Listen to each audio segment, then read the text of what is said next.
गीता मोहन हमारी संवाददाता हमारे साथ बनी हुई है। गीता, कल हम और आप चर्चा कर रहे थे G7 में शायद कुछ सकारात्मक निकलेगा, लेकिन ऐसा लग रहा है कि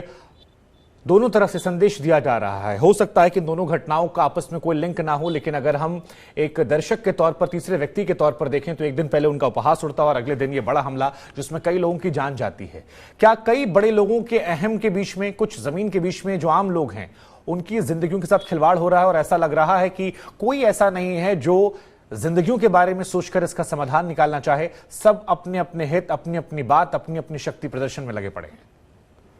देखिए,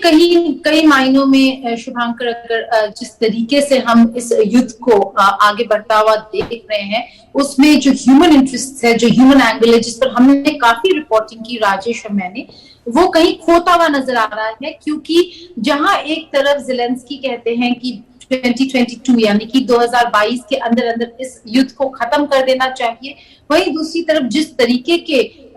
सैंक्शंस और जिस तरीके के अनाउंसमेंट्स G7 के मीटिंग में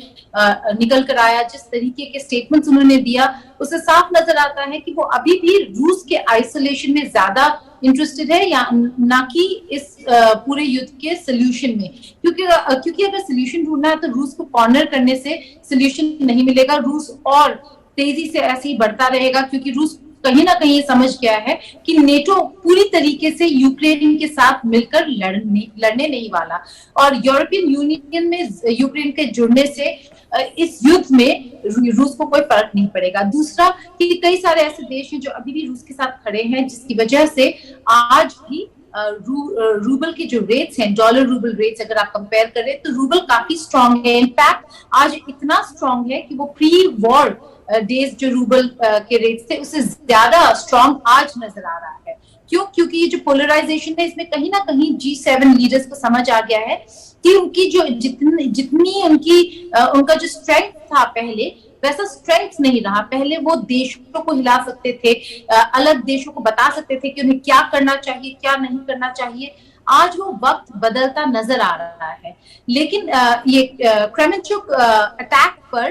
कल एक G7 लीडरशिप का स्टेटमेंट अलग से निकला था, और उस स्टेटमेंट में उन्होंने न केवल कंडेम किया, उन्होंने कहा वो रूस को